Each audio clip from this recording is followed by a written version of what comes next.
Okay,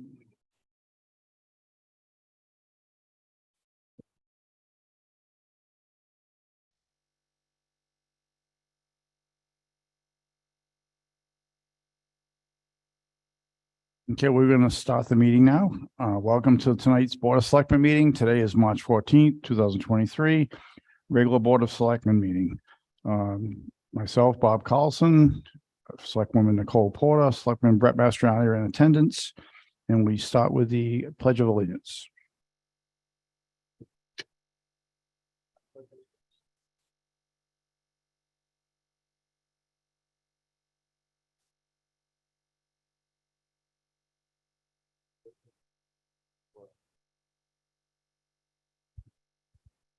Okay, before we start, is there any public comment?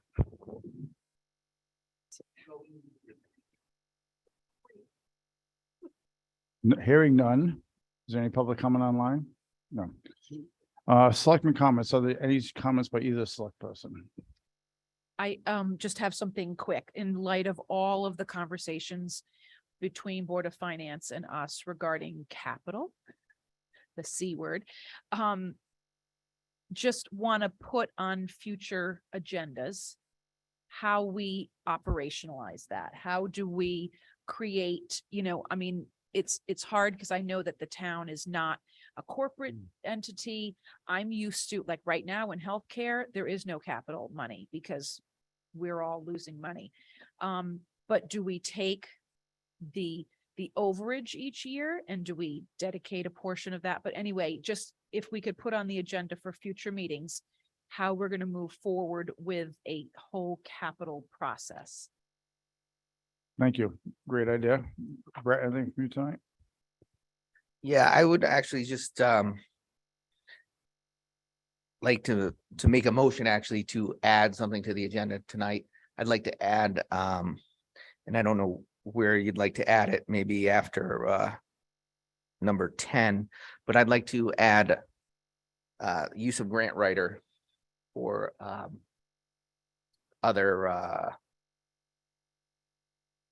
other business, I would say.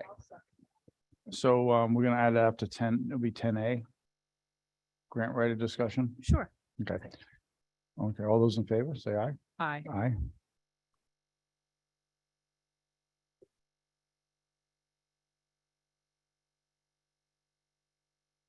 Okay. Hearing nothing else, first selectman comment. As you probably know, or maybe not, we signed the lease today, or our tenant signed the lease today for the two-story wing. So after probably a couple of years of trying to get someone to rent out the two-story wing or part of it, our new tenant has signed the lease. She's starting almost immediately to do work in there. Gave us a damage deposit this morning or this afternoon, and it's a done deal. So the North Stonington Early Learning Center will be taking over the first floor of the two-story wing for now, and eventually the second story. Hopefully, she thinks she's going to grow her business fairly quickly, and she'll be able to take children from 6 weeks old up until 12 years old. And being right across from our schools, it should be a very, very lucrative business for her and good for the town that we have someone actually helping us pay the bills. So that was a win for us today. Is that what she's naming it? The North Stonington Early Learning Center. Excellent. Yes. Excellent. She has to fit that on a 9 square foot sign, according to our Planning and Zoning Commission. So, all right, that's all I had on that. That's great. So we're going to get to some things that aren't as cheery and happy, but old business. Demolition of the one-story 298 Norwich Worcester Road. So where are we with this? We made a lot of progress since January. The building is totally down. The demolition is done.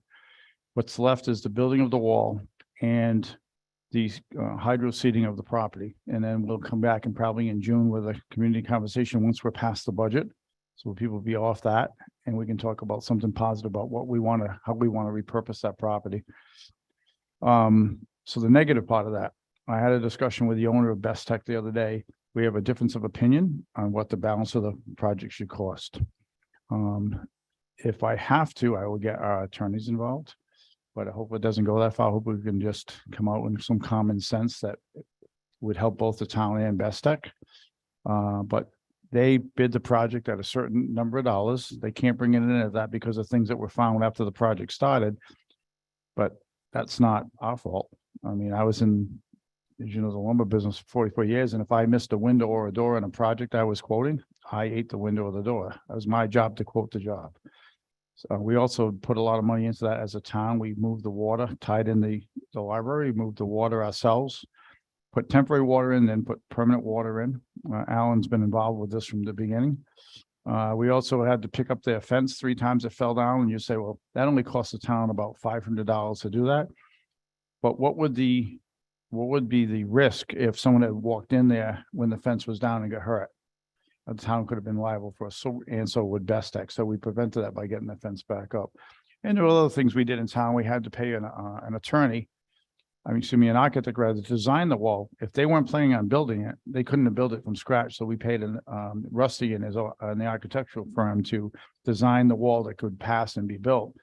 So those are the discussions we're having, and I just want to bring up the speed that's where we are. So the good news is the demo's done. The bad news is we're kind of at a little bit of a stalemate right now on the wall. I don't think we have to worry too much about the seating because that was part of their budget. That's going to take place anyway. So we'll find out where we are with it probably within the next few days, but I'll keep you informed. Do you think that we're still under the million that we had dedicated? Well, the argument is when I said to him, we have $1 million to put towards this project, he assumed that whole $1 million could have been his. He didn't realize we had 185,000 in other expenses. And some of those could be contributed to the demolition project. So that's what the way the negotiation is falling at this point.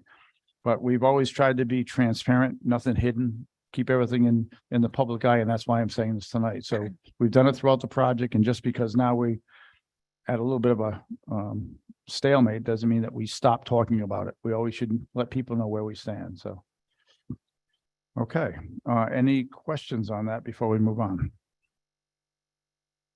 Okay. Hearing none.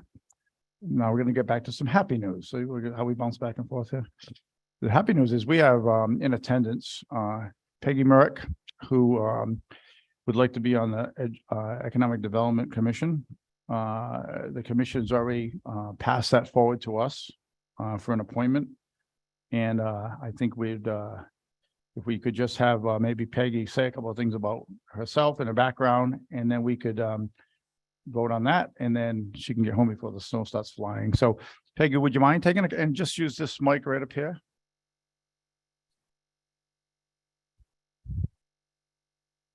You don't have to go into great detail. Been a while since I've been on a microphone. I probably don't even need it. I'm quite loud. Hi, I'm Peggy Merck.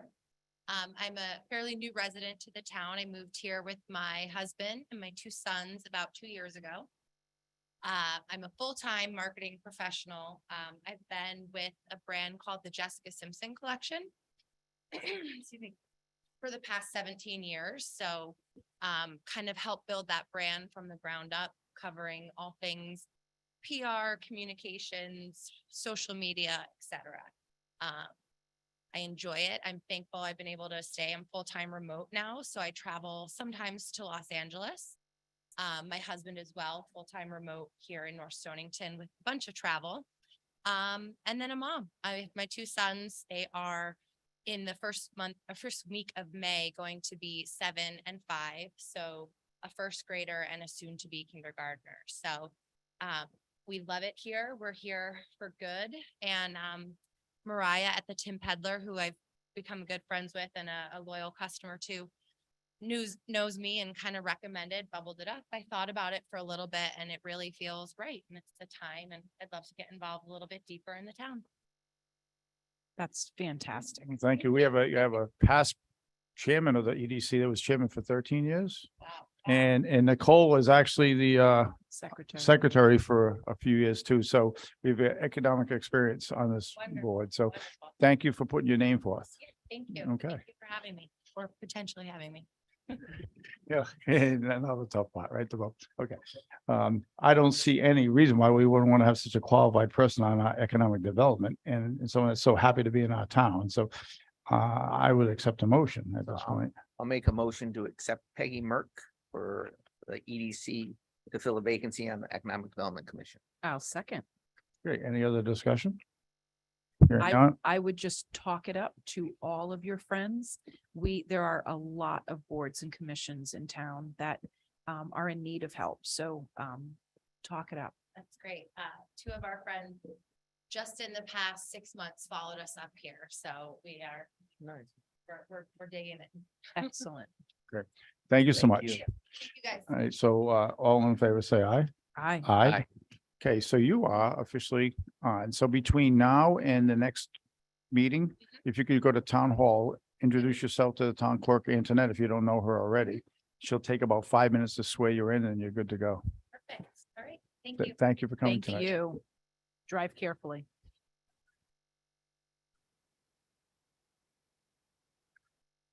We really don't have anything to talk about tonight on the ARPA funds because they haven't changed since the last time, unless you have a question. If none, we'll No. move on. Plan of Conservation and Development update. We've had two neighborhood meetings. The first one on up on Route 49, Pendleton Hill. That meeting was okay. It had about 10 to 12 people.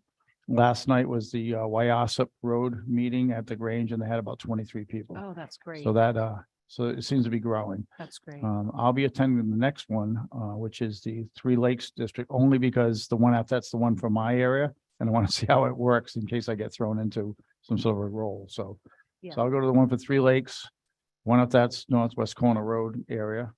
The one of that I think is the one you're doing, which is the Kingswood, Meadowwood, Yeah. Is Juliet going to touch base with me before that? Okay. if you will. And then the last one will be the Village. So, and they're all on Mondays. So I'm gonna go to the Three Lakes just to see how it's working Okay. out. Any discussion on any questions? We good? Okay. Transfer station operations discussion. So Alan, Assistant Warden is here, actually foot warden, right? I'm warden. Sorry about that. It could be a warden, but as we know, Donnie's down in Florida on vacation, so Alan's taking over. Donnie promised him good weather while he was gone. So you've got nothing to do the next couple of days, I'm sure. So you came decide to come here and do a presentation for us. So you can take it over at this point.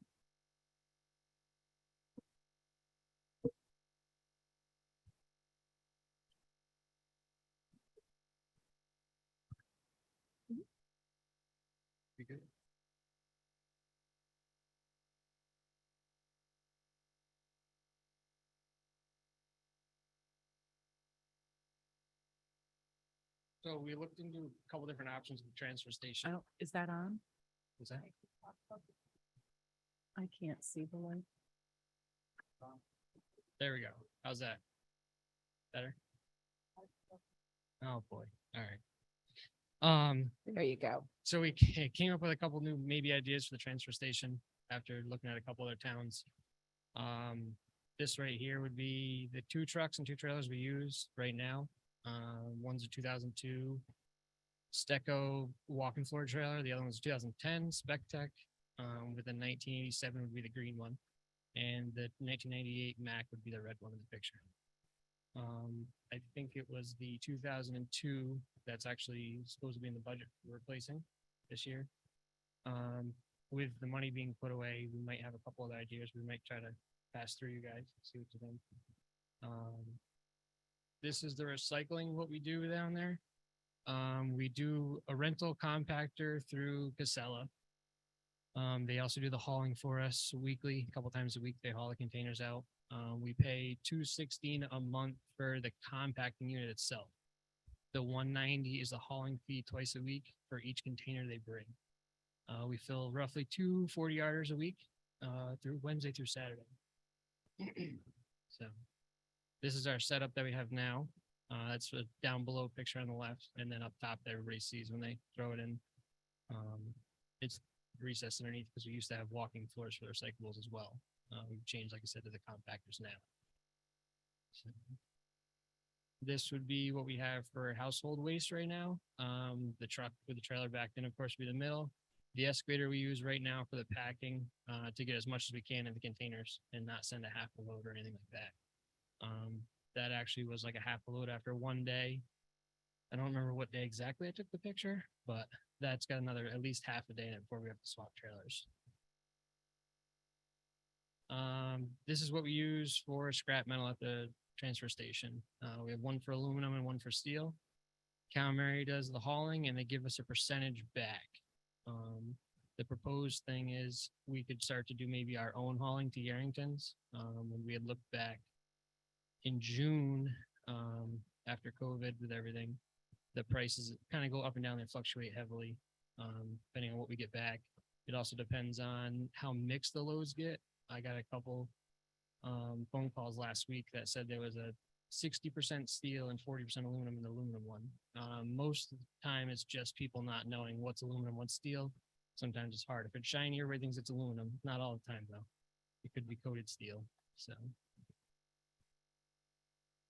this is a self-compacting container we took a look at in the town of Preston a few weeks ago. They have 3 of these in a row. The picture, I couldn't get them all in. The outside ones are garbage. The middle one you see there is recyclables. So they're getting roughly 7 to 8 ton per 34-yard container. We're getting in our walking floor trailers 9 to 12 ton and 110 yards. So the compaction difference is huge in what they can fit.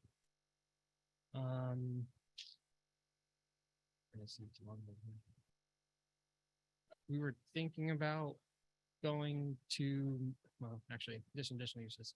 We were thinking about trying to switch to compactors. Maybe get rid of the 2 walking floors and 2 trucks, switch to 1 truck and put compactors in like they do. And it'd probably only be 2 containers a week rather than 2 or 3 loads, depending on if we can get it in the trailer or not. So you can go to the next one. If we could go with it with a new truck, with a roll off that can do different containers, it'd be 1 truck in multiple containers. So there's only 1 truck on the road. We're not maintaining 2 trucks, 2 trailers, and an excavator to do the same work. The truck could also be used for many other things. When we go to cap the bulky waste facility at the transfer station, then we're also going to have to look into hauling our bulky waste. With this truck, you could buy 1 container for a set amount. We'll have to look further on the slides, you'll see it. Rather than buying a new trailer to hook onto the trucks. That truck could also be used for the brush, the wood and the brush, the wood and the leaves when it came to, because that would be part of where the bulky waste goes right now. So once it's capped, that area won't be open. And also the truck could be used for many other things in town, like leaf cleanups and really anything, storm cleanups, a lot of stuff. Alan, Brian Rathman's saying he can't hear you, so you speak a little louder, get a little closer, one or the Okay, other. that Mike's works. definitely on though, right? Yeah. Sure. It should be on. So the 2 options we have, we could hire Casella, get rid of the 2 trucks and 2 trailers. We could hire Casella for a rental fee of a compactor for our household garbage and stay with the cycling the way it is now. If we did that, there is a big rental fee and we're on their mercy really when they can get there to replace the cans. Most of the time, they're pretty responsive to it. Sometimes we've noticed with the recyclables, it kind of piles up in the funnel down. And I've seen that a couple times since I've been here in a little over a year. Or we could sell the 2 trucks, the 2 trailers, and get a roll-off truck with multiple containers to do everything we wanted. As you saw with the Preston picture, they make a container that's self-contained to keep the household garbage in. So there's no liquids or anything going anywhere out of the container. It all stays contained in it, which is good until you dump at the incinerator, which is nice. And if that case, there'd be no rental fees for the containers. We would just have to buy them outright and own them. The maintenance on it is very minimal. When I talked to a couple different people that we could buy them from, there's really just a motor, an electric pump, and a filter for the hydraulics. They also offer a yearly check on the fluids and filter change and everything. It's pretty pricey. Something our mechanic could definitely handle. There's not really a whole lot to the systems, which is nice. So if we use Casella to do our household waste, the monthly fee is $550 for the compactor unit setup, and every dump is $216. Roughly, we do 2 a week. From what I figured off tonnages, roughly, it could possibly be more, especially around any holidays, Christmas, Thanksgiving. It definitely could be more and go up. They repair and they would own everything. We kind of be at their mercy. If they were down, we could be in trouble and stacking it on the floor till they get it fixed. I mean, who knows? The rental monthly with 8 dumps would be like $2,278 a month through Casella. We could buy the unit ourselves for $25,775. In 11 months, it would roughly be ours if we bought it compared to the rental. So that was one of the options. If we were to do it 100% ourselves, this is the scrap, the garbage, doing everything with buying the truck. If we bought 2 30-yarders for the aluminum and steel, it was $6,500 a piece for the cans. 1 40-yarder open top to go next to the garbage for overflow while we swap out compacting containers, or bigger items like carpets, the child playgrounds, the plastic ones, or anything big that's plastic, we could put in that because it wouldn't be able to fit in the chute with a compactor. It'd be pretty rare that we filled it, but it would happen probably. The compactor for the garbage themselves are 34-yard containers like you'd seen. With the compacting unit, it's $25,775. Just the spare containers, $20,625. We would have 2 like we have 2 trailers. So one's backed in, getting filled up, compacting as we go. If it happened to fill up throughout the day, we could swap them out, and in between swapping them out, they could put some stuff in the 40-yarder. And if possible, we could later on then put it back in the compactor rather than having to run a container with a half a ton in it or anything like that. The truck, we priced a roll-off 10-wheeler truck. I priced it 3 different ways right now. I'm waiting on the last quote back, but I priced a Freightliner, a Peterbilt, and a Mack. I'm waiting on the Mack from Hartford. Freightliner came in roughly at the cheapest so far. They told us the budget for 270, possibly could be a little bit lower, but we'll see with the way truck prices are going. They're kind of all over the place right now, as everybody knows. So with a total of doing everything ourselves and buying everything outright, it'd be $336,400. I figured off of last year's auction prices up at Petrowski's, which is where we send a lot of our stuff that we try to get rid of up to auction to get a little bit back to the town. I figured roughly off their prices, we get $60,000 for the 2 trucks and 2 trailers. Like I said, that goes up and down with the auction, the market, everything changes absolutely with that. The new vehicle setup, every time it goes down the road with a load to go to the incinerator, it would be 8 less tires, 2 less axles on the road for the same load. So it's a savings right there, right off the top. We also we'd be using the excavator a lot less to pack. So it's 1 less motor to run constantly throughout the week and daily to pack. Maintenance would definitely go down on that a lot in the fuel cost. With the smaller truck, it would save the staff a lot of time at the incinerator because being such a big truck, they usually try to get 1 or 2 tractor trailer trucks in, and then they put little trucks around them to fill the void in the garage as they dump. So what we were thinking was the revenue with the 4 pieces would equal 60,000, and possibly using the money we have set aside for the new walking floor trailer at $103,450. We would have $163,450 to use for the proposed new truck and 2 containers to start off with the garbage possibly. Not including the replacement of 29 in the future, which would be the other walking floor trailer. Possibly is in the budget, I know, for the next couple of years away, but that's another $103,000. It's possibly coming. They're both older trailers. They both seen a lot of road, a lot of material in them. They definitely do need some work. But I don't know if it'd be worth spending $206,000 to get 2 of them. We can buy the containers a lot cheaper and still have the same truck. So the total cost with the 2 trucks, if we went with 2 metal dumpsters, and the 1 for the overflow with the garbage, 2 self-contains with the pump with 46,000, that would be the total of 336,400. If we got to use the 103,450 and the 60,000, we would be down to 172,950.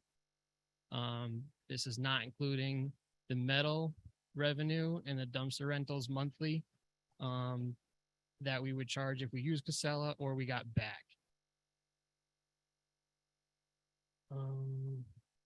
So the other thing is the return on the scrap metal. They give us a portion of what they get.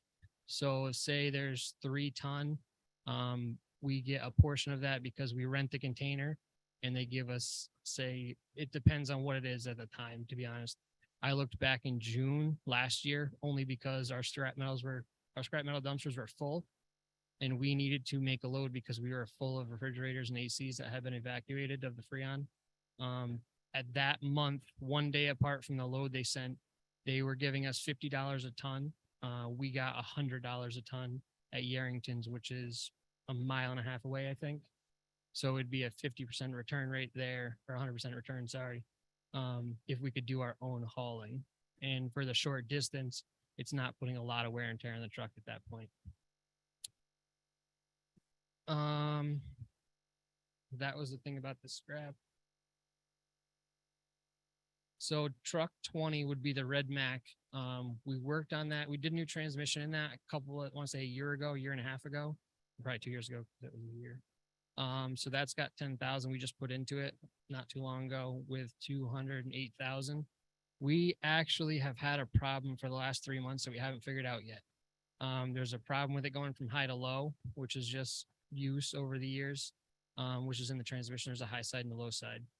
We're also trying to find a little bit of a noise that's coming from the tranny. We're not sure what it is, if it was the pressure plate on the clutch or not. So there's going to have to be some money put into that truck coming up shortly at some point. I mean, it's definitely drivable. We still use it right now.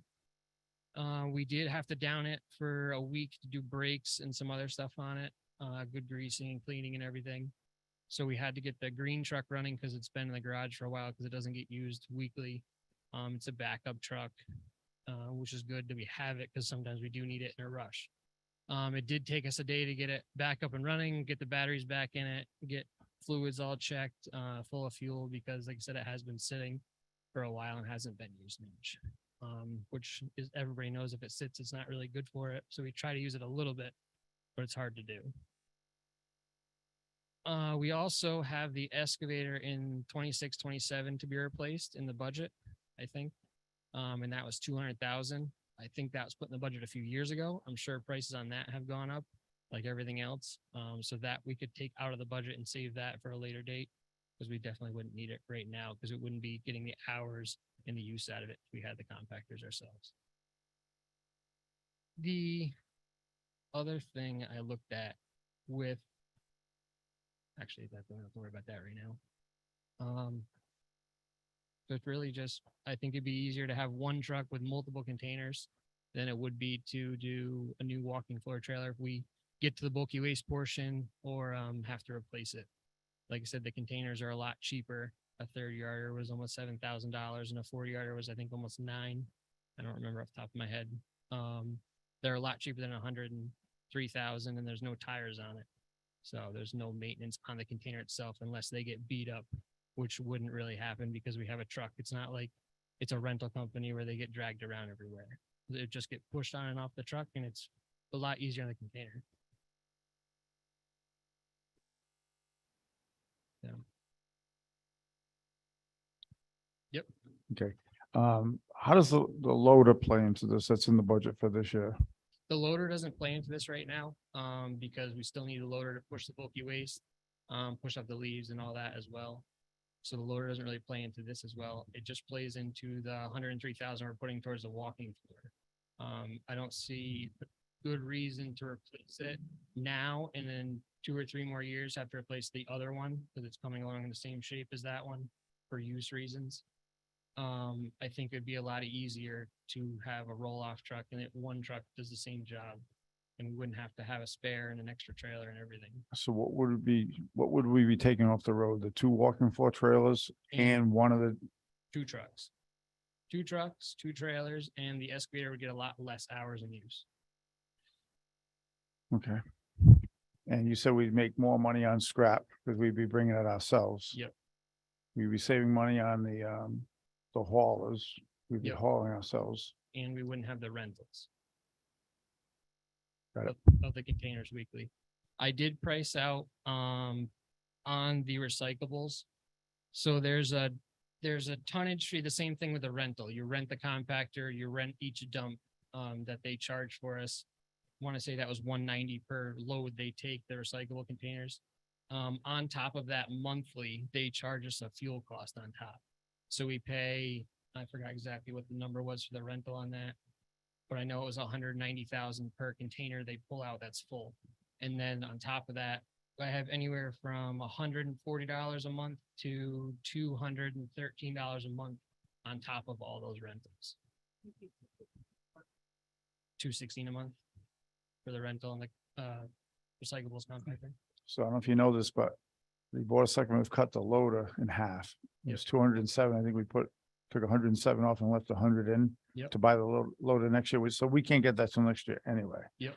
What would happen if we took the loader out completely or moved the entire loader to the next year and use that 100,000 towards this? Would you be able to get through another year? Actually, it would be almost like 2 years, right? Would you be able to get through that with the loader with some maintenance work, or would? Yeah, I think if we did a little bit of maintenance work, the one of the transfer station's in rough shape, but I think if we did some work to it, we might be able to make it another year, possibly. Do we have two loaders? One at the transfer station, one at the garage? Yes. And the one at the transfer station is the better of the two? Nope, that was in the rougher shape, a lot rougher shape. Which one do we use more often? They both get used pretty equally. What is the one at the garage used for? Salt, we, especially this time of year, sand, salt mixing. Anytime we do any work, loading material in and out, stacking the material at the garage for future jobs. We've used it on the road for quite a few things, picking up trees. We just took it down to Boombridge the other day and picked up a couple logs that were pretty large, from butts that have been taken down the bottom ends of the trees. They're just too big for the skid steer to handle. Was Alan gonna do a presentation for the Board of Finance on this? So it depends on the timing of this and on your decisions and if we're incorporating the bottle bill. But we would, in theory, bring this to the Board of Finance on March 29th if people were in favor of it. Okay, well, it's something we're gonna vote on tonight anyway, because we just heard it. Right.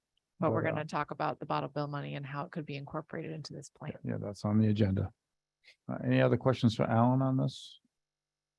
I have just a few questions. Yep. So I think you're looking at a breakaway compactor.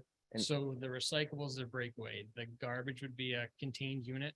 Okay. So next to the container, there's a small tank with a pump and a motor that power it. You plug two hoses in and then everything is self-contained with the garbage. So Right, so how is our liquid content in our, it depends. so that's, I used to work for Waste Management and Yep. deal with this stuff a little bit, long time ago, but I mean, the difference between the stationary and the breakaways where you're Yep. taking the whole compactor out, dumping it and bringing it back. And that's ideal when you have a lot of liquids in it. Yep. Compared to the breakaway where as you're hauling it, you Yep. could be So I was ripping some. with the self-contained unit, when you're packing, there's no liquid being squished out because they say we should be able to pack more than what we're getting in our walking floors now because we're only packing with the excavator, which you can reach 50% of the trail, 70% of the trailer when it's backed all the way in, and then we pull out, you can reach the rest of it. You never really get to the nose, which is hard to do because the visibility and everything. They say with the compactors, it'll hold the liquid in because it won't be spilt everywhere, and we can get more tonnage because it cracks harder. Yeah, and these like 2-yard hoppers in them. So that was a 3-yard hopper, and a 34-yard container. Did they have 40-yard containers for those? Not for the self-contained, because Okay, you can't get the length out of them. And still fit on the truck. Our recyclables is a 40-yarder with a 3-yard, stationary. okay. And then I didn't mention this to you when I saw you last, but do we have to go with Casella if we were looking to So- sub out some of this stuff or? That's with Scara. We have to look into that more with Scara. There's some contract with them of where we can dump. I'm not sure exactly how all that works exactly. When Donnie gets back, we can talk to Casella, Scara about that. Okay, But as of I know, I went to the last Scara meeting last week. Everybody uses Casella. Nobody uses CWPM. The only people that do are the people that haul bulky waste out. Scara has nothing to do with bulky waste. They just do the household recyclables and the tires. That's the only thing they don't do is the bulky waste. They do everything else, the tires, the mattresses, the electronics, They deal with all that, never bulky waste though. Got it. Okay. And then the only other thing you always have to worry about with compactors is odor. Yep. But I know we do a good job with it at the transfer station, but when you have this Yeah. one that you're keeping there, Yeah. that can always be They're not an issue. usually there long enough to smell. I mean, they do get a little bit of smell. We Yeah. do have an odor be gone. We do put in the trailers if it is really bad, especially Okay. around the holidays with all the food and everything. all right. And you think an extra container is all you need? I think if we did the 2 self-contained, that way when we're swapping out and then the 40-yarder for the bulky stuff, I think it'd be more than enough. Okay. Especially with being our own truck in Lisbon incinerator being so close, we can run if because we have our own truck, or we would, we can run when we need to. Yeah. And did you get multiple prices on that those self-contained Yep, units? so I got 3 prices on the truck, 3 prices on the self-contained. Waiting on the 3rd price, I have 2 prices for the stationary. And then I got 3 prices on open tops as well. Okay, perfect. Thank you. The $60,000 we think we can get by washing off the vehicles that we're gonna get rid of, is that a conservative number? It seems low to me. I was hoping to go a little low, possibly could be more. It really depends on who went and who's buying. It all depends on the market. It depends on quite a bit. That was just going off of the last auction numbers I had up here in this area, figuring this would be close. I'm not gonna get a price from California's auction and see they don't have, especially Southern didn't have as much snow and stuff, so they could be in better shape. Who knows? That was just going off the last auction. Okay, and you said Preston has a compactor, right? Yep. All right, so what's the maintenance on that? I mean, if we did a compactor, how long before we're going back to the budget and saying we need heavy maintenance or a new compactor? So the guy I talked to from Stationary Equipment, out of here, Connecticut, on the western side of the state, he said 20 years, you should be good with the power unit and the container, as long as it didn't get dragged around by a piece of equipment and only the truck got to move it. Anytime you use something other than the truck that's made to tow it, they can get banged up, and messed up. The maintenance on it is just an oil change and oil filter. The only other thing that could go bad would be a hydraulic quick connect, which is probably $15-20 per quick connect. They offer a maintenance fee of $2,100 yearly. He said over the phone, he goes, a rough estimate. He goes, I bet you it's $400 or $500 per oil and oil filter. He goes, and it's about a 30-minute job. All right, thank you. Yeah, they are, I mean, they're pretty durable. I mean, we didn't have major issues where they'd be in locations for years, but like you said, hydraulics are really the only Yeah. issue that you'd have, which is minimal. Christine's gonna email out your presentation. Yep. I just personally, I want to do like a side-by-side comparison. But I just wanted to let you and Donnie and your entire team know, I've learned a lot in the last year, but I am so impressed with our highway department, with your ability to think outside the box, to be more efficient, more cost effective. I'm just incredibly impressed with our highway department. So I just wanted to let you know that I'm excited by a different possibility. I don't know how, I really want to look at the finances side by side and see where we come out. I know pretty much everybody knows that we've preliminarily voted on stickers, transfer stickers. I really want to see where that all plays in. But again, I can't thank you enough for the work that you guys have done and to bring this forward. No, we appreciate it. We just looked into a couple different things, like I said, with the surrounding towns around. I mean, Groton and Stonington both own their own trucks. Stonington, I know, owns all their own containers. They do all their own hauling. Preston hires out 100%. They don't own anything, to be honest. They rent everything. So that was a good facility to go see what there is for maintenance, because all their containers and units are getting older now. But they are maintained by Casella, and we got to see what they did and do to them yearly. And you're out monitoring bulky waste and stickers too, right? As far as like how other towns are handling the bulky waste situation, as far as small truck, medium truck and so on. Yep, we were actually there at Preston. Me and 2 of the guys, we went and saw how they charge. They just have an open 40-yard container, and they charge you, I think a guy had like a small stool, and they were getting $10 for it, and they threw it in the booster, and that was it. So they're pretty good about it. The guy was pretty nice to everybody. He wasn't overcharging anybody. It worked out pretty good. But they're throwing in the container because they don't have a bulky waste pile. Yep. Right, so. I think we're the only ones around that have one. All right. Any other questions? Is there any questions from anyone here online while Alan's here about what was talked about, just so in case there's something we didn't think to ask? Anything online? Because I don't see anything. I do have one other Oh, there question is, okay. too.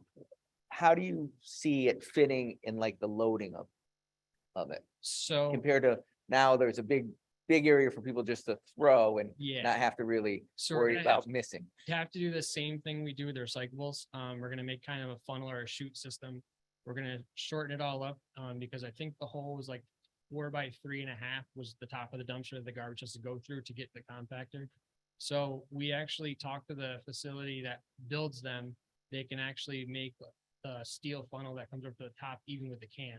So instead of having like the recyclables and have a 12-foot drop to the compactor, it'll only be like a 6-foot drop, and then the rest of it will be part of the compactor itself. The unit will actually only be 6 foot. The funnel we make will only have to be 6 foot tall. And are these self-compacting? Yes. Okay, so no, we don't have to have somebody there monitoring, pushing a button. Oh, no, they'll have to push a button when it Okay. gets full, which they do with their recyclables anyways. So by the time they do one, they can just do the other, one, which isn't too bad. Thanks. Brian Rathman, you have a question?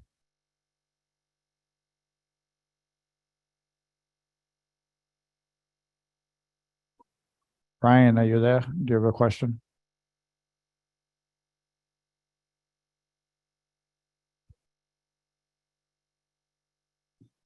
Yeah, I was just wondering if scales are gonna be coming on down the road. You know, as far as weighing any bulky waste or anything. So the discussions we've had on that so far, Brian, is to get the ball rolling. We probably use the small, medium, large and extra large truck while Alan in the highway department is investigating scales and pricing. I know you've done a lot of work already yourself and we thank you for that. So we have to look at the scales we have and can we use those? What it would cost us to buy new scales, where they would go.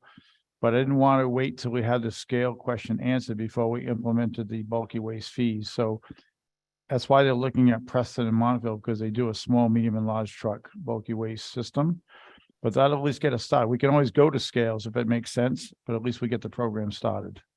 Was that what you think? Yes, Okay, thank you. you're welcome. Any other questions? If not, Alan, thank you so much. No problem. Are Thank you you are you very going much. out to treat roads and plow now? We are gonna go check them out. Thank That's for you. sure. We appreciate it, Nicole. Thank you very much. Oh, absolutely. Thank you. Okay, next on our schedule, Peggy, you can go. You've spent more than enough time. Thank you again.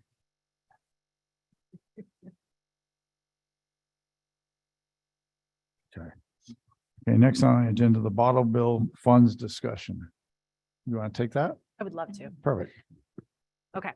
So incorporated into the discussions we've been having with this new transfer station plan, we realized this money can be used for solid waste. So as we were discussing the pricing on all of these elements of the plan, we realized that the amount that we have right now from last year and the deposit we've gotten for this year so far is $15,695. And we should be getting about another $10,000 next month for the next payment. So that's the price of one of the compacting units. Can I just clear, this is the NIPS? This is the bottle. Yep, Thank you. this is the nickel and nip Okay. bottle bill money. Okay. So we need to make a decision. You all need to make a decision of how you want to use these funds. So if this is a plan that you want to move forward, we do have startup funds that can help to offset some of the costs of this. We do feel that there needs to be a decision made now, sooner than later, on how to spend the $15,000 that we have in reserves, because we're only going to continue to get this money. We need to spend it. We need to take it out of deferred revenue, whether we're actually actively spending it on something like this project or putting it into another capital project to then add more money to it as this program continues, or if we want to use it to offset the tipping fees that we have, that's something else that we can do with it. So we wanted to have a robust discussion tonight on how to use this money so that hopefully next week we could have a special meeting to then do the additional appropriation transfer form for the Board of Finance to put this money somewhere so that as the new money comes in, we have a place to put it. Sure. Well, it kind of goes back to Alan's presentation too, but maybe Alan knows, do you know what the minimum contract time frame is with Cassell if we subbed it to them? That one, I'm not sure. Christine, do you know that one? No. But the only reason I ask is if it's something we are looking at, is it worthwhile to say, hey, let's try the compactors out for if they have a year, usually it's more than a year, but maybe we can get lucky and it's a year and see how that system works for us as we build up the revenue to pay for buying our own. And if that's the case, could this money go towards that cost, or is it just hard fixed? So you Cost. could use the money that we have right now, either needs to be put into a capital account so it can be carried forward into a future year or be actively spent in this current budget. So to use it for a rental of a compactor next year, you couldn't do that. You could put this current money into transfer station upgrades for compactors and hauling and call the line something along that. And then try this out. That money sits in that account until you decide to move forward with an element of the program. And then you could potentially use next year's money for the monthly purchase. rentals. Yeah, because I'm just thinking if it is something and we try the lease route or the subbing it out, that's something that could be implemented in a matter of months to get it going and see. So it's something to think about at least, but I know with waste management back in the day, it was a minimum of 5-year contract, but if they're doing something, maybe we can at least talk or at least find that out. I think that's a great idea because it tells us, one, we don't have to spend as much capital now. So it goes out in smaller buckets over a course of time. So I think that the key is, as Brett said, how long is that contract? Can we do it in a 1 or a 2-year contract, or is it a 5? And that'll go into the decision making. As far as the bottle bill goes, yeah, I think Christine said, we can put it and use it as long as it's something to do with trash and getting rid of recyclables and so on. So we could either pay towards tipping fees or use it towards this program if we decide to go this route. So if it would help us to get that number to go with, let's say it's plan B, to do with that, what Brett suggested, and how does that work and how does that affect our capital? If we de-obligate the 46,000 that was in for the walking floor trail last year, and this year there's 57,000 in the budget. If the Board of Finance comes back to us and says that we have to cut our budget, that would be a way I could cut 57,000 out of it if we don't need to spend it for a walking floor trail because we're doing this program, knowing that we're gonna buy our own stuff maybe a year or 2 down the road. And if we de-obligate the 46,000, we can go back to the Board of Finance, say, hey, we're gonna de-obligate it to go back to the general fund, undesignated fund rather. And then we can ask for an appropriation to take it back again, put it towards this program. Yeah. So to me, it just makes sense. Instead of keeping the more trucks, as he says, the more tires on the road, the more expense.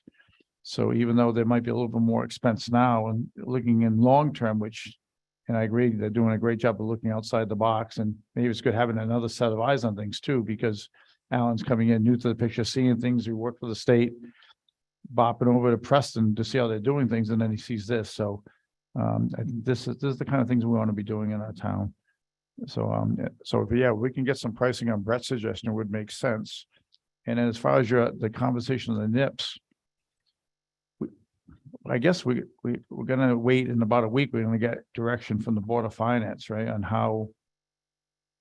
Go ahead. So we have a bit of a timeline with this. So if you want to incorporate this plan.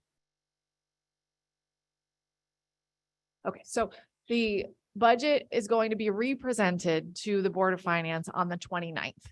So if you want to know what the Board of Finance thinks about this before then to incorporate it, then we need to take action prior to that. But if you don't want to incorporate this, then all we need to think about is how you want to utilize the bottle bill money. If it's not having to do with next year's budget. So if we don't incorporate this, we can always use the bottle bill money towards tipping fees if we had to. If they say we have to lower the budget, we know right there we can lower part of the budget by using this money towards tipping fees. I'm correct? talking about this year's money. We have this year's The money that needs, the 15,000. 15,000, Not counting the 10. not that we're counting supposed to the be getting. approximate 10 that we would get next month. We need to use that money this year. So either you need to create a new capital project and put the money there, or you need to decide you're going to use it for tipping fees so that we can officially receive the money in the general fund accounting purposes and use that money this year. We can't use it for tipping fees next year. Can We the, could use next year's money for tipping fees next year. can the 15,000 go into our line item, our capital line for bulky waste pile closure? No? Because we don't know when that would be spent. So if the state asks how the money was used, it could be sitting there 10 years from now. So what is the timeline? There isn't a definitive, but they ask how money's being spent. So if it's not being spent, it's not truly, Gotcha. I understand what. Yeah. So if we decide that we're gonna go towards the compactor route, at some point, we can say, hey, this money's going there to offset the cost of our purchasing or right. whatever. And what you could do if you decided you wanted to go that and you created this new line item, you could make a motion saying that all funds received moving forward are going to that up to a certain amount of money for a project ending in a year. So if you knew you wanted to implement this over the next couple years, you could say up to $75,000 of these fees will go into that account to be used for a project ending in fiscal year 2025, for example.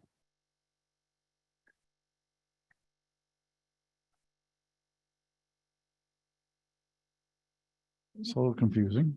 Are we counting the 10,000 from April in this year's monies? We are counting the money we actually have on hand. So we got $6,568 last year. We got $9,127.90 this year. And then we will be receiving another payment this year. We deferred last year's revenue to this year. But we need to start using it per the auditor. So we can't defer it a second time. So that's why I'm saying we need to make a move now. When the $10,000 comes in April, which is this year, It will be a line item that has $25,000 and therefore has to go to town meeting. okay, so we could defer, we could move the 15 now and then the 10 when it comes in. Two Yes, different you can actions? do it two different actions, or if you know that you want all future funds to go somewhere, whether it's tipping fees, a capital project, or a certain amount up to, so another thing that we had talked about was a Kubota. Can you explain the purpose of the Kubota? Kubota side by side for proposed sidewalk on Route 2 from the state. It would be to maintain that, either litter, plowing, litter patrol, say on Winnebago, litter patrol in the village, all of that. Easier way to get around, in and out multiple times. Not a truck in wear and tear on, a lot smaller, vehicle to go through the village, to stop and pick up and move stuff around. Could be used for a lot. So that was a $40,000 purchase that we had scheduled for fiscal year 25. So you could create a line item saying all bottle bill money up to $40,000 will go into that line item to purchase the Kubota. And then when you have enough money, you purchase the Kubota. So we really need to decide on I know. the direction of we're going with the transfer station would help, because if we decided not to go the compactor route, we could technically use this 15 to lower the price of the walking floor trailer, correct? Which would then directly affect this next year's, or the budget. Yes. One Yes, of this, the other things we had, was I don't know what the contract would be with Casella for that. At the scary meeting, it was brought up, by one of the towns there. Casella told them there is gonna be an increase, for the hauling fees. And they told them 200%. Jeez. So it could be, if we did decide to go with the compactors and renting them through Casella, we could be paying huge hauling fees. Right. But it would be interesting to find out if we can use other haulers. I mean, that's, Yep. there's like three big ones that. Yeah. So I think there's like 2 in the area that would be close. I think would be CWPM and Casella. No. Those are the only 2 big ones that I know. Casella took over for Willimantic Waste, so Right. And the prices have gone up a touch. I think each container hauled out for recyclables went up $6. So it was 180 something and now it's up to 190. Since I'm sorry, Alan. No, that was just looking back in the last few months of slips coming from them. So it sounds like there's more research to be done, both on what Casella's pricing is, what the price is now, what kind of contract length there is. It seems like it's something we need to look at. We can't make that decision tonight because there's more work to done. As far as a special meeting goes, the Board of Finance meets at 7 o'clock typically. Is there any reason why we couldn't, if we're gonna be at one of the meetings anyway at 7, couldn't we meet at 6 or 6:15 or 6:30 and have a special Board of Select meeting to vote? Or to talk about how we want to handle this information once we get it? so the Board of Finance has a policy that they have to receive additional appropriation transfer forms 1 week in advance. So So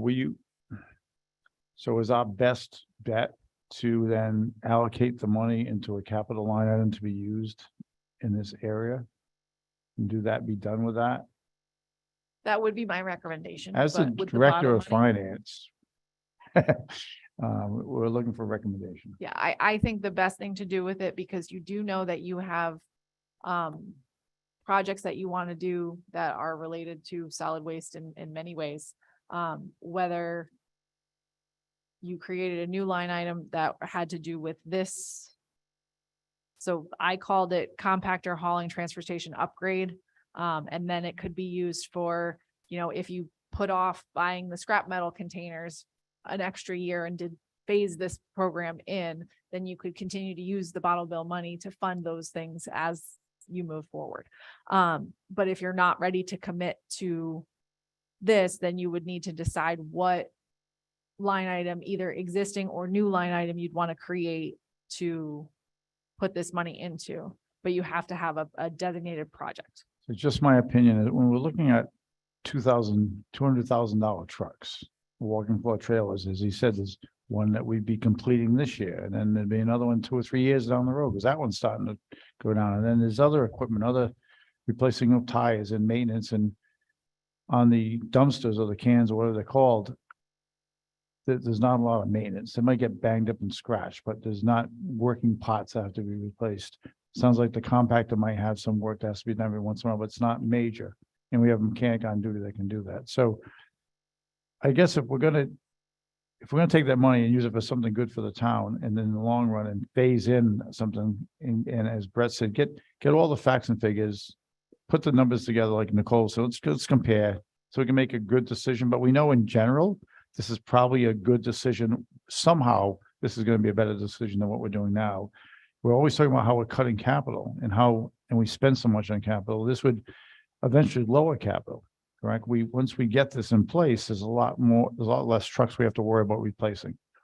The fewer the trucks, the better, I think. So my recommendation would be to take your suggestion and maybe earmark the money towards, we know it's going to use somewhere. Now, if we put it toward the transfer station upgrades, possibly compact or whatever we call that line. Suppose we decide to pull the plug and not do any of that. Can we then use it for a Kubota or something else to use in far as litter pickup, trash? Yes, just at that point, you'll have the threshold of funds that you'll have to go to a town meeting for it, which there's nothing wrong with doing that. That's just the appropriate way to do it once you reach that threshold. And that's fine. I mean, we're trying to do everything as transparent as possible anyway. So I never want to try to not go to a town meeting just because we're afraid of what the outcome might be, because if the outcome's not what we want, then it's not meant to be. So Yeah, I'm okay with doing that and like the other selectmen to see if that makes sense to you to go that route. I'm comfortable doing that, knowing that if some big red flag comes out of the proposal and the further investigation and we change our minds, that we have the ability to then go back and move that. So I'm in favor of creating something new in the capital plan that's called transfer station upgrades. Are ARPA funds able to be used for any of the proposal? They could be, yes. Okay, it was just a question that I had. Because we know we have ARPA funds left. I know we don't. Let's hope. Yeah. Oh, I have faith in you, my friend. One other question, can this bottle bill money be used for staffing at the transfer station? Yes. So we're- Certain towns are hiring recycling coordinators with it. It can be used for anything related to solid So we're waste. putting someone there more because of the whole sticker situation. Can't we use that to offset that too? Yes, but then that's operating, so that needs to Yeah, happen that's next year. Out of the capital line Okay. item we're talking about. So you could vote. It depends how you want to do it. So you could vote to just move the money we have received so far and the next payment for this fiscal year into this capital, and then decide next time we get a payment, what you want to do with that money, and the next time we get a payment. So we get a payment every 6 months. So you can, each time we get a payment, decide what to do with it. Or if you want to, you can make a motion to continue to have that money go, so you don't have to keep voting to do it. Entirely up to you. I mean, originally, when we talked about the bottle bill money, I thought we should use some of that to promote recycling or come up with a recycling push, because we heard about, more recycling ending up in the trash. But it all plays together. It's money will come from somewhere, depending on wherever programs we decide. So And I know Scare was actually looking into promoting their cycling. They've done a couple, was it Stonington is going to be doing one at Mystic Aquarium. They're gonna put on for, I think it was a job fair going on. And Scare is also gonna try to get into the school if they can. They were looking into it last week, if they could see if they could get in to do something with the kids and get them to push their parents into recycling. So can we vote on this our next meeting? Is that enough time? So vote on just on what to do with the bottle money? Yeah, If you don't want to incorporate it in the budget, yes. If you want to incorporate it into the budget that's being represented on the 29th, no, because your meeting's on the 28th. So just to be clear, we are able to revise the budget. If we decide to go this whole proposal, we can revise the budget we've already voted on and submitted to the Board of Finance. We yeah. can. We can okay. technically revise it even after the town hearing, right? Well, actually, that would be the time. So the Board of Finance is going to give us direction. We're going to revise it then. Because if they tell us to cut it, it's a revision, right? But what if they don't? I mean, we were only at 1.70. You can still, you can make any changes at that point to represent to the Board of Finance. The Board of Finance will vote on the budget that is to move to the hearing. After the hearing, they'll make recommendations to you all for what should move to town meeting. You vote to send the budget to town meeting. So we have opportunities. Okay. So I'd prefer just to wait a little bit and not do anything out of our budget right now until we have a little more Not even information. with the bottle money to put it into a new capital. Yeah, not even to Alright. because that changes our budget before we really have a handle on the walking floor trailer or any feedback from the Board of Finance. Would you be comfortable at the meeting on the 29th if I bring a blank additional appropriation transfer form and you decide to do something? Would you be willing to make the motions and have me write the form at that meeting? Or does that need to then wait until the April meeting? No, I mean, I personally would be comfortable because we're vetting it out all during this process. But Fantastic. that's just me. I'm fine with them. So that's the meeting on the 28th, our meeting, or the 29th, their meeting? 'Cause you The said 28th, your meeting, That's you would okay. make decisions and then you can always relay that information to the Board of Finance, but they won't have approved your action. Got it. I'm okay with that. Nicole? Mm, No, I'm fine.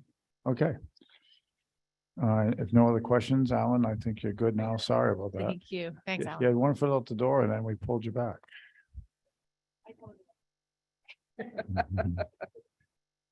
Okay, next is ordinance changes. So in your packet, there's things that have popped up over the last few months.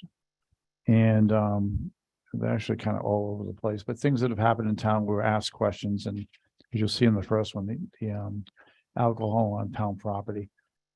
The reason this is in front of you is because we had a question, now that marijuana is illegal, how do we handle marijuana on town property? So Christine has a series of 3 or 4, or actually, yeah, 3 or 4 ordinances that we're gonna have to have a meeting, a town meeting anyway, sometime in May, and incorporate some of these ordinance changes in there. So if you could, Christine, just go over the possible changes and we can talk about how we want to handle them. So these are just the ones that have come up in conversation. If you guys have other ones that you want to discuss at future meetings, then I can include them in future packets. So please let me know. So the alcoholic beverages one is limits the consumption of alcoholic liquor with public highways, parks, grounds, and beaches. So if we wanted to enact an ordinance that was the same for marijuana on those same type of properties, we would word it the same way, but it would need to go in a different chapter because the chapter title is alcoholic beverages. So if that's something you guys want me to work with the town attorney to draft, I will do so. The reason it came about was because we had people at At Hewitt Hewitt, Farm. yeah. And I think it makes sense. Alcohol is legal, marijuana is legal, but we banned one from town property, and I don't know why we wouldn't ban them both from town property. I agree. Right. I would actually like, if we're working on that one, look into having adding in a 1-day permit for alcohol on town property, like, so Stonington has one. So I found that when I was looking up their permits for their rentals of facilities. So say somebody wanted to have a small wedding at Hewitt, they'd be able to get a 1-day permit to be able to consume alcohol on town property and given the proper insurance and bonding for it, based on approval. Is your only place Hewitt Farm or is it any other town properties? I mean, I guess would be up for discussion. They have it at, I think they have it for all their locations that are rentable. But it's based on, there's not like it doesn't seem like there's a standard, but it's based on a permit through, I believe, the first selectman's office. I only ask because I feel that I've been told by Nita Kincaid that there's a special stipulation on the Hewitt Farm property prohibiting alcohol because of the gift nature of it. So I'll look into that with the town attorney. Yeah, the only place I found that, because I did hear that as well, is when we came up with our own rules for the property. I didn't see it on the deed. That or was a anything. 27 list of rules, 27 rule list or whatever it is. Right. That was adopted by the town, but it wasn't part of the deed restriction. Right. I need to make sure it's not part of the rules that go along with the gift. And how would we handle if there's a beautiful park developed over here, we'll say, and there's an outdoor music event, how would that be handled? Is it just like, would you allow it? Or And for that matter, when people have picnics at the rec underneath the pavilion, I can probably bet that there's been alcoholic beverages there as well. so is Brett saying that if you pulled a 1-day permit and you had your proper insurances, might be something we can look at it as we're looking at this ordinance anyway. It doesn't have to be vetted out tonight, but it's something to think about. I don't think it's a bad idea, Brett, unless there's someplace like you that has a special, something is prohibited for some reason, but other than that, on town property, if someone did want to have a wedding or a function, it'd be a shame if they wouldn't be able to. Yeah, so like in Stonington's pretty much same rule that we have or ordinance Mhm. where it says no alcohol, their last line is subsection 3 of this ordinance shall not apply to special permits issued for the consumption of alcohol within the public highways of the town of Stonington as granted under Connecticut general statutes. Okay, so I'll look into that. I'll talk to somebody in Stonington and Yeah. just. So we agree that we can address this in the future, at a future town meeting as an ordinance change. Right, possibly. but I Okay. figure if we're doing that one, you might as well keep them all together, but I do agree with if we're banning alcohol. Or, Can you get a special permit for I was marijuana? literally I just mean, gonna I mean, if say. the Grateful Dead starts playing or something like, yeah, Are you, teasing. I Yes. don't know. Y- I mean, yeah, but- that's a thing that's but it's- popping up at weddings now. Yeah. Now they have, yeah, they have like little tents. And so we'll- I'm not in favor of being able to No. get a special permit to smoke pot during my wedding. No, I agree. But I'm in favor of the special permit for the alcohol. Yeah, I would leave it under the consumption of alcohol. okay, thank you. Next one. Okay, so next one, we have some duplication of ordinances that Brett helped me find several months ago. So section 6 is Article 5, section 6, vendors, hawkers and solicitors, and then under. I'm sorry, can we just clarify what a hawker is? Do we know? Someone who walks Like, you sell things. Okay. Yes. I've never heard the An term. old term, which is- Yeah, it does sound like an old term. So that duplicates with section 15. They are literally the same words for all of these. So chapter 15, peddlers and solicitors. One was passed in 1974, one was passed in 2005. Same words.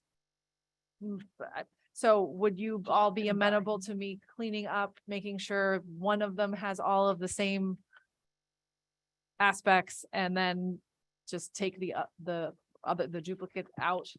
Yeah, when I did Yes. find that and I talked to Antoinette, it looks like once it was passed in 2005 in that other section, it just never came out of The the other 74.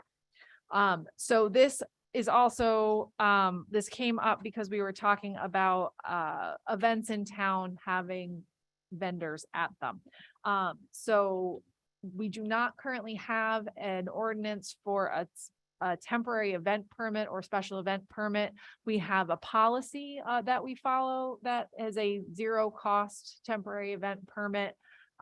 So do you want us to look into drafting some sort of either incorporating into this something about a temporary event that incorporates all your vendors and waiving the individual vendor fee?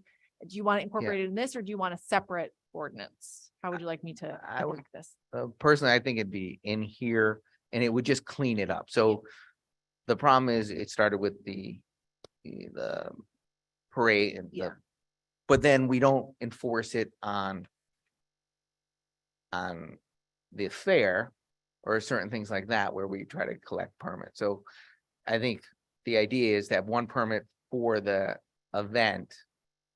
Correct? Is that Well, what you're the thinking? difference with the fair, that's private property. When we had, Yeah, but No Stow Fest, or this is on town.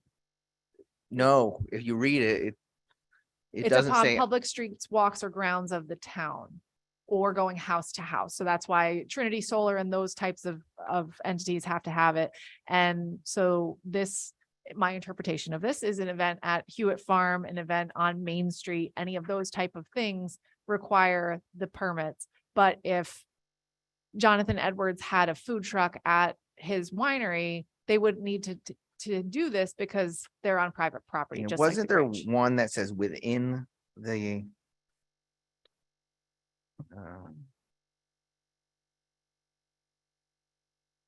it went back to that double part, but So we can look it up and clean it up and add something for a temporary event. yeah. And one thing, if we're working on this too, there's another area in here.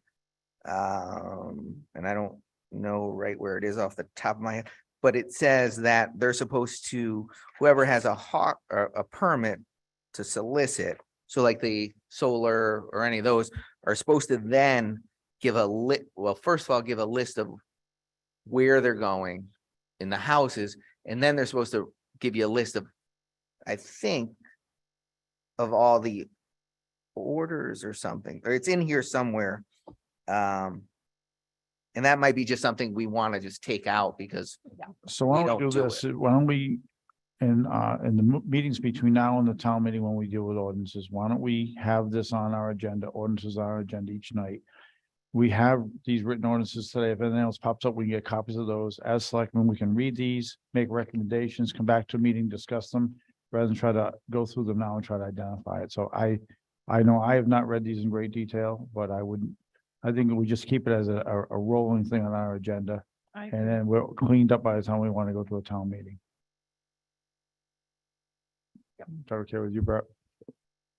yeah, Okay, then the next one is the new tax collector would like us to implement, she got examples which are included in your packet, along with actual examples of people's checks.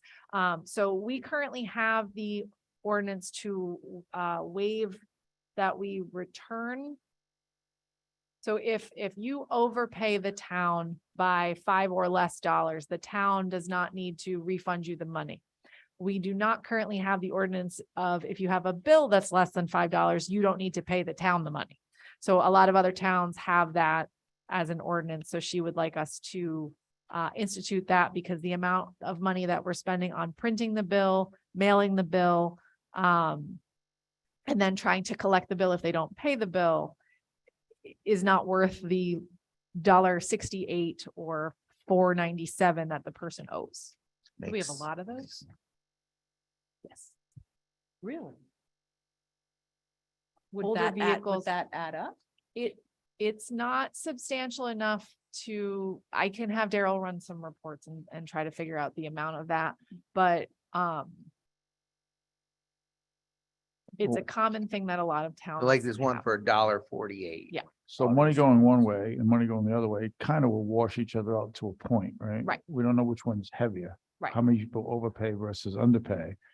But as you said, with the cost of mail these days and the time, the effort, $5 could be a threshold. We say, okay, it's either way. We're not gonna pay it and you don't have to owe it. So to me, that would make sense. We can discuss it more, but Yeah, at least it's in front of you now to listen to. You guys have heard about it. One of the things having someone come in with her kind of background and knowledge is we're getting a new set of eyes looking at Yeah. things. It's been great for our town. And these are the things she sees, where she was at Wyndham, where she was in Scotland. These are the things she ran into and they've corrected those in other places. And she said, why are we doing it this way? So So you're looking at the town of Chaplin policy on tax bills and tax refunds. Is that- I'm not, because I don't look at all the other towns. No, that's what the She example. made copies of things I Gotcha. didn't. Okay. But the waiver one, it's so the first page of that packet has 2 examples on it. The second one is waiver, which is what she wants to implement. So that references state statutes 12-144C, and that the state gives us the opportunity to waive up to $25 of property tax. Some towns do 10, some towns do 5. She feels 5 is the most appropriate for North Stonington. Then the other one is a $5 administrative fee to charge for people who have a motor vehicle tax delinquency. So if you are delinquent on your motor vehicle tax, there's a lot of extra steps that go on with the DMV system. The tax collector has to put on a hold basically on your account with DMV so that you're not able to renew the registration on your vehicle. Because registrations in Connecticut are now, I think, 3 years. That's that much longer that people are not paying because it's not blocking them from registering their car. So then when the 3rd year is up and they go to renew, then they have to come in and pay before they can renew. So there's extra steps that the tax collector has to do with putting on that hold, taking off that hold. So some towns have a $5 administrative fee that they charge for that. So she is asking that we institute an ordinance for that $5 fee. So that's up to you to take a look, think about it. It would be worded at exactly as this. So think Does that about get it. applied to their next tax bill, or how does that? No, like when they come and pay their delinquent amount in addition to, They'd pay an The- extra five. they pay an extra $5 So administrative. how would we implement that online for the people that pay online? It would go automatically on there. So it would be through QDS, which then uploads to Point and Pay. So if you paid online, it would just be an extra fee that, just like the interest and a lien fee. Like if you have a Right. lien on your property and you pay the property tax online, you get charged a $24 lien release fee. And there's no dollar value. So if someone's $5 outstanding. It's just a standard $5 fee. Over just- $5 now. if Yeah, we just do like that. we have a $20 return check fee as a town, a $5 Gotcha. administrative fee for that. So just think about it for the next time we chat. So that and the $5 waiver. Yep. Okay. And is that, okay, so general statutes allow Yep. us to do that. Okay. Is there a reason we can't vote on it tonight?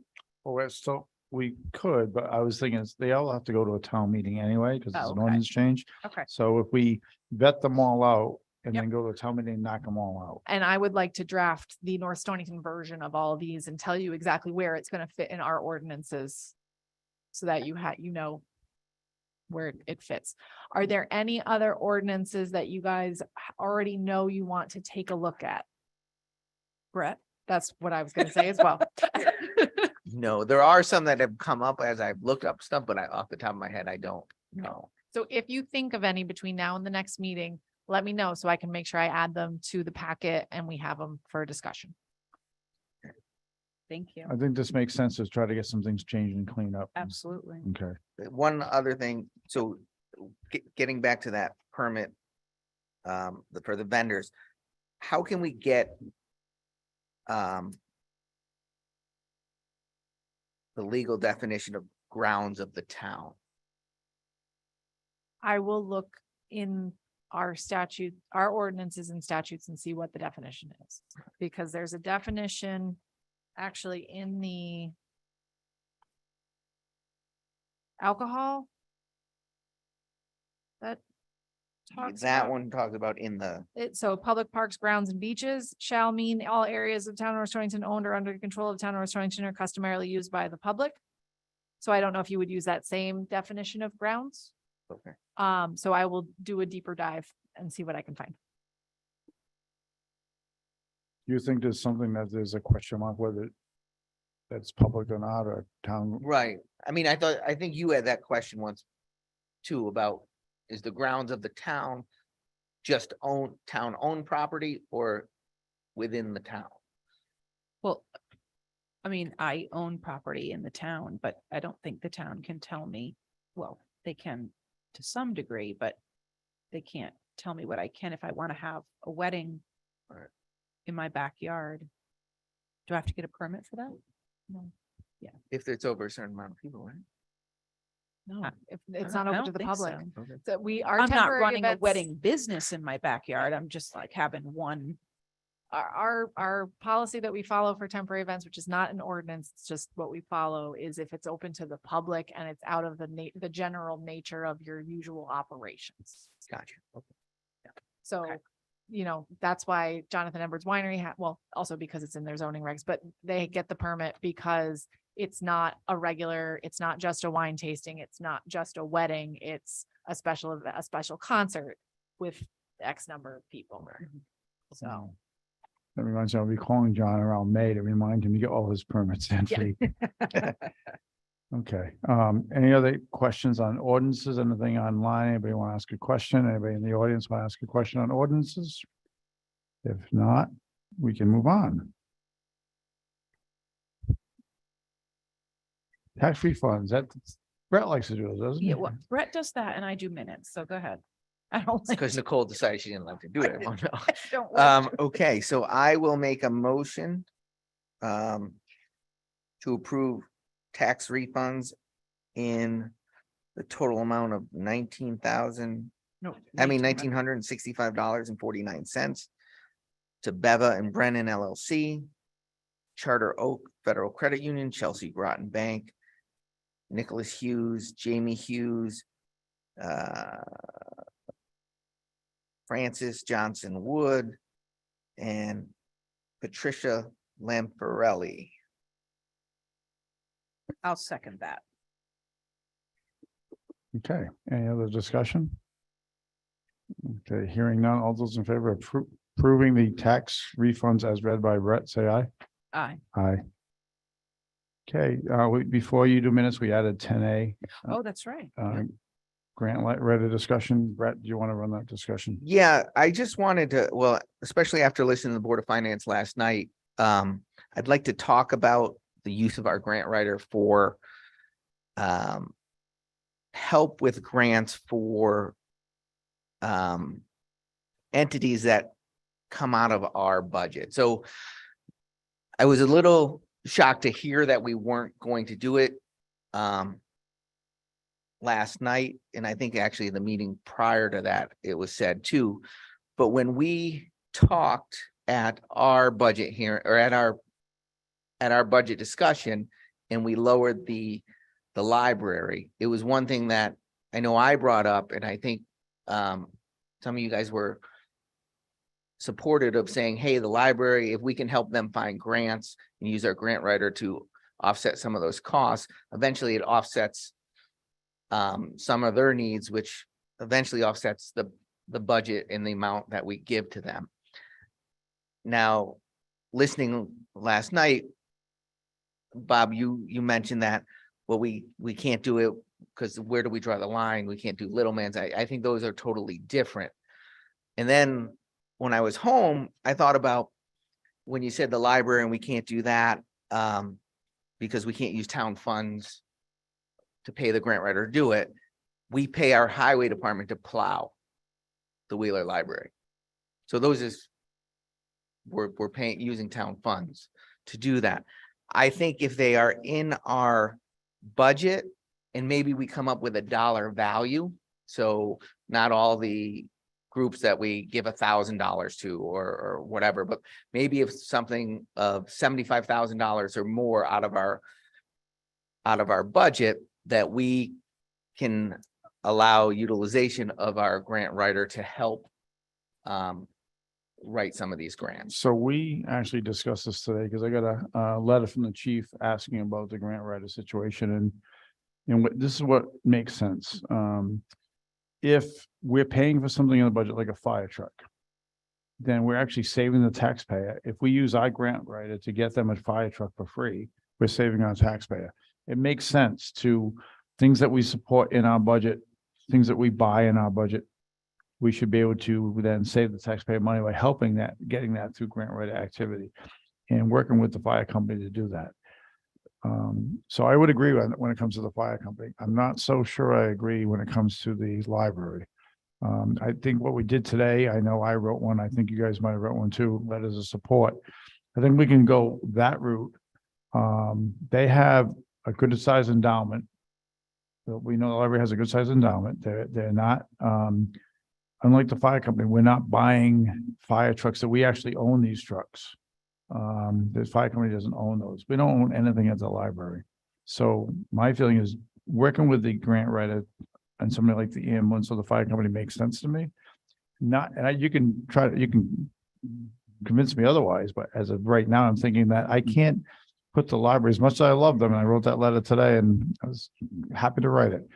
But I don't know if I can qualify the library in the same breath as the fire company. See, I think we can, because we talk about they are part of our community. As you said, you picked 6 great things about North Stonington. They're one of them.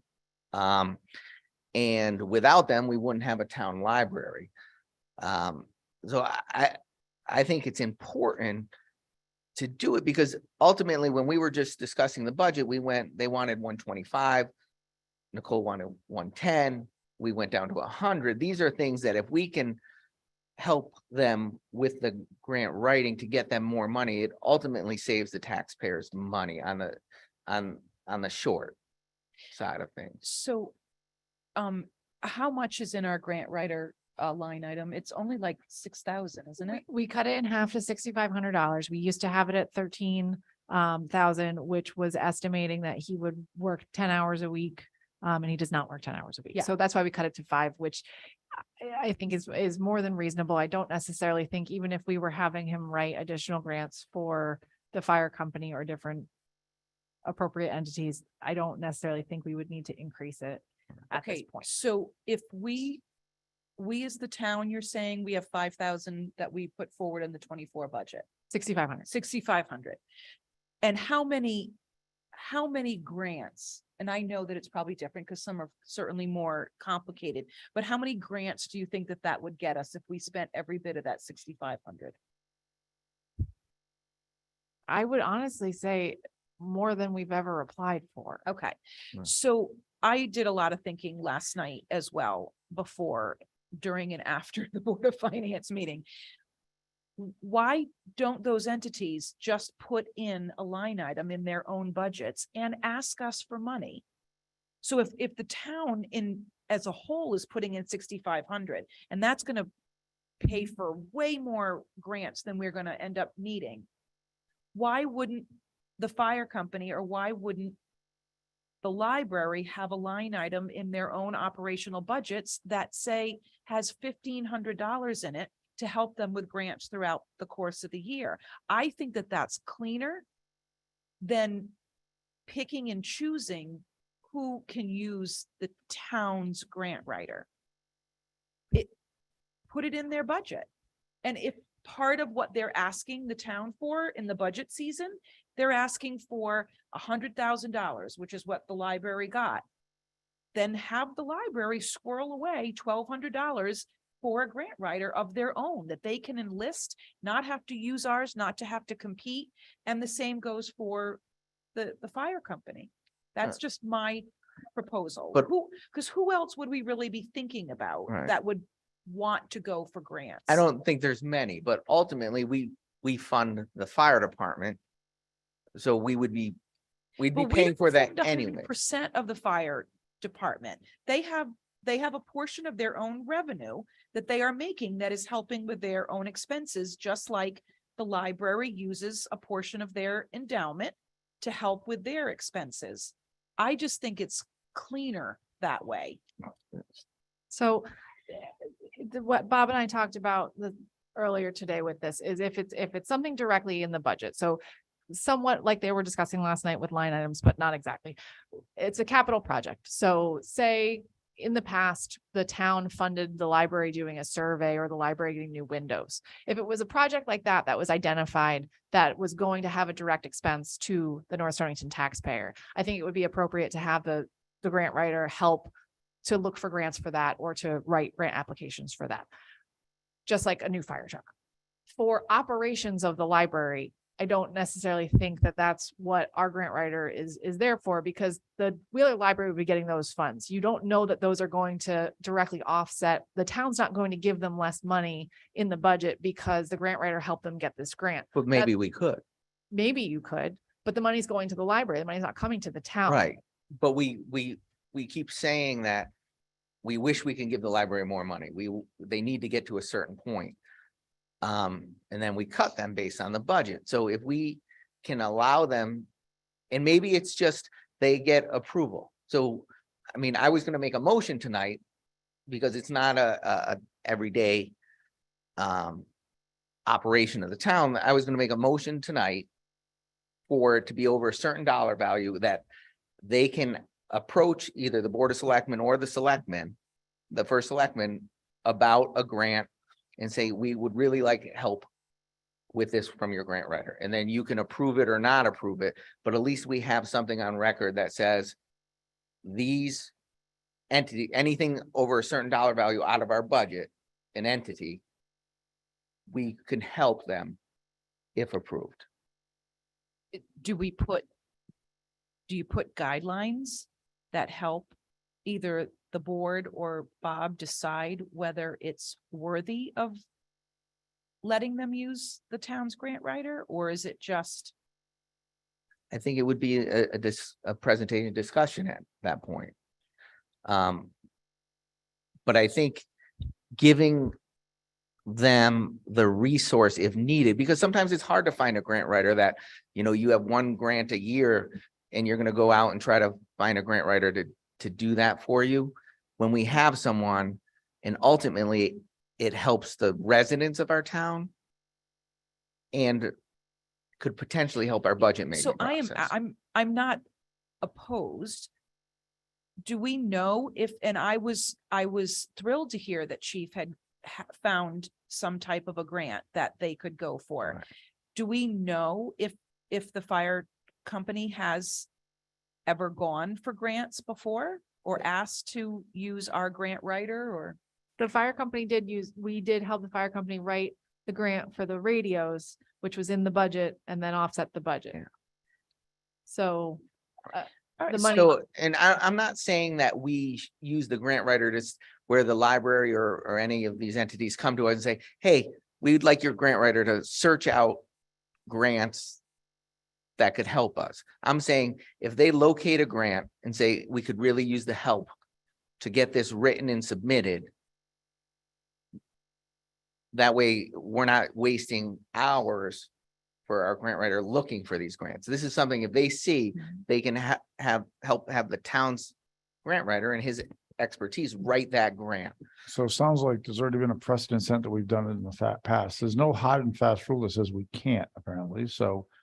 Maybe we would take them as they come, like there was a grant that had to be in by tomorrow that the library's doing and they're doing it themselves and we gave them support letters, but Well, that's through Joe Courtney's office, so it's still, there's a grant they turned over quickly. right.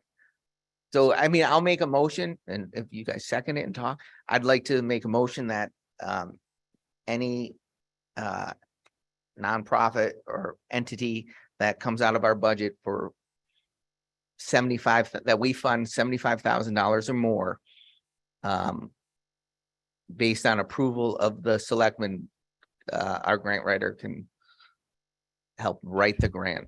So I'll second, That's it, but I only so we get to discussion part. Okay. So, okay, so we have a second discussion. How'd you come up with 75,000? I just came up with it. So there's not a lot that fall under that, but I worry, I don't want to have ones that are 1,000 or 2,000. I'm looking at ones that really are mostly in town. That really, if we didn't have, it would be the town's kind of responsibility to have, like, whether it's a library or the fire department. If we didn't have the volunteer fire company, we would have to figure out a way to have a paid fire staff. So that would eliminate like the Pocketuck Neighborhood Center and things like that, correct? I think so too. Yes. So basically it'd be the library, the ambulance and the fire company. And that's what I wanted to ask. I wanted to ask who else we think may come forward to ask for help with grant writing.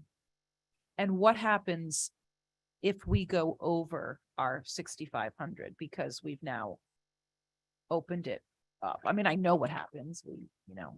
We're over, but Well, we'd have to go to the do we Board of make, Finance and how much do we think is each? How much do we pay a grant writer to do a grant? it depends how, so he gets $25 an hour. So it just depends how many hours it takes and the length of the grant, the process that goes So into he's it. worked on grants this year for us so far. So we're in, He's done 10. no, Oh. I'm gonna give you no, just, I said he's working on them so far this Oh. year. We've worked on rural roads. We're working on one with the cog now on Lantern Lantern Hill, Hill. Steve. Steep grant. How much money have we paid him so far? Do you have any idea? Yeah, I mean, I know you just sent the P&L out yesterday, but you don't know, but it's nowhere near what's in the budget. No. So I mean, it's, put it this way, if he spends at $25 an hour and he spends 20 hours, right? So was that come up to $500? 20, 10, no, $1,000. I don't do math after a certain hour at night. I've been up since 5 o'clock this So morning. $25. So if he spent 4 hours on it, right, it would be $100. Right. So we spent 20 hours on it, it'd be $400. Correct. So I mean, so I guess what I'm trying to get at, He's gonna spend a lot of hours to get, what'd you just find? For example, he sent all of his hours together for the trip grant that he was working on, and that was 20 hours for that. Oh, just what I just said. And how So- much do we pay him? That's not in this spreadsheet. This is just his hours. But so that gives you an example. That was a pretty lengthy grant that had a Yeah, lot, a 20 lot of hours sounds components like a that lot went of- into it. And this 20 hours was over like 2.5 months. So $500. Yeah, that. $500. So we have $6,500 in there. So, and it's $500. That's 13 grants of that kind of 20-hour length over a couple of months. That's a lot of grants because we typically don't go for more than maybe between 3 and 5 a year. Maybe if we can go to the library and fire company ambulance, maybe we get up to 8 a year, maybe 9 a year, but still well under. So I think we're okay at the number, but I don't mind working with those people in town, that they're a big part of our budget to help the taxpayer in the long run by getting funds for those people. I wasn't on board with the library at first when you just said that, but it makes sense to me because they're a big part of, they're a big part of the budget. Right, and especially if we can't fund them like we would love to fund them through the budget, if we can give them short dollars to help them get what they need. And looking at the Board of Finance last night, it seemed like a good chunk of them, majority of them maybe were surprised that we wouldn't allow it. Yeah. I mean, again, I'm not opposed to giving money of some sort to help them with a grant writer, whether we give it to them in their operational budget and they fund it themselves and they control it themselves and they find their own. But if I don't know how hard it is to find a grant writer. So if we have somebody on staff, then and it's going to save the So, taxpayer money. I get that. So if we go with the 75,000 though, does that limit it essentially to the ambulance, the fire company? Yeah, and looking the at it, library? yeah, the next lowest number would be what, 35 out of this, and Which that is would be what? Bucknup Neighborhood Center.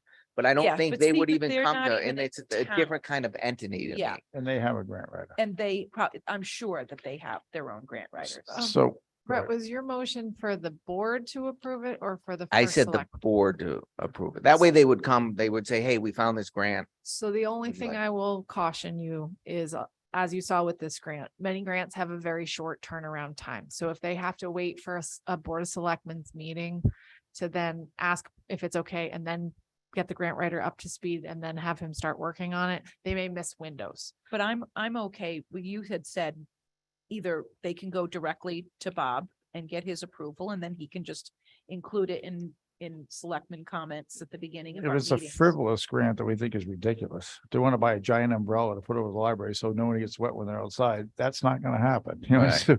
So Right. if it's, but if it makes sense, then if you can trust me to say, yeah, that makes sense, I'll approve that. I'm gonna go back to the Board of Selectmen just to let them know we did that. Yeah, I'm okay. So with I can that. amend, the reason I said that way is just for transparency. So they come to a meeting and they have to, so then the taxpayer understands what, So we could do We're this if spending there's money. time, if we have the time, why wouldn't we invite them to a meeting and have them present to the three of us? I think Right. if there's time, I would love that. And then Love if it's that. something that has to happen quickly, I can approve it, then tell you about it the next. so, I don't think it's gonna. so I happen. can amend my motion to say the Board of Selectmen or or if the first selectman, and then you can make that decision if there's a month window or whatever, then When there's ever enough time, I'd rather have them come and present to the three of us, so we're all listening to the presentation, so it's not on me, then I come to me and go, Bob, why did you do that? That was like. we so would I'll have- amend my motion to say the Board of Selectmen or the first selectman. Is the dollar value okay before I end my, Yeah, it's I- fine. I'm fine with the 75. and that's assuming, the one thing caveat is if the library's budget doesn't go up this year, then if we stick to last year's, then they're under that, but Do you want to just make it 50,000? Because nobody's even at the 50 threshold. sure. Yeah, I'll that's make, fine. I'll amend it to 50,000 with approval of the first selectman or the Board of Selectmen. Okay, I'll second that again, so I'll second the amended motion. Any other discussion? All in favor, say aye. Aye. Aye. So oh, is it a policy? Is it just Just up. a common It'd be a practice? it would be a Just a- Is it? it'd be a going into policy. something? It would be a policy for this board. So at a changeover of boards, then that board can discuss.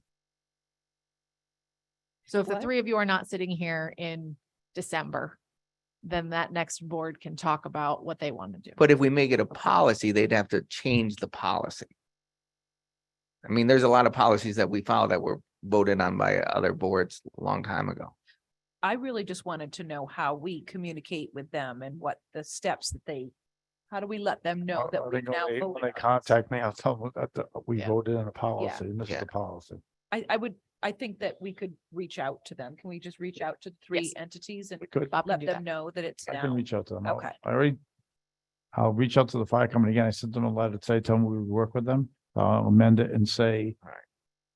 Yes. But I disagree that the policies change based on the boards unless they change those policies, just like. That's the- what I'm saying. They have the opportunity to change it. Oh, yeah, and they could change it, just like the Board of Finance can change all their policies that they create if they choose to.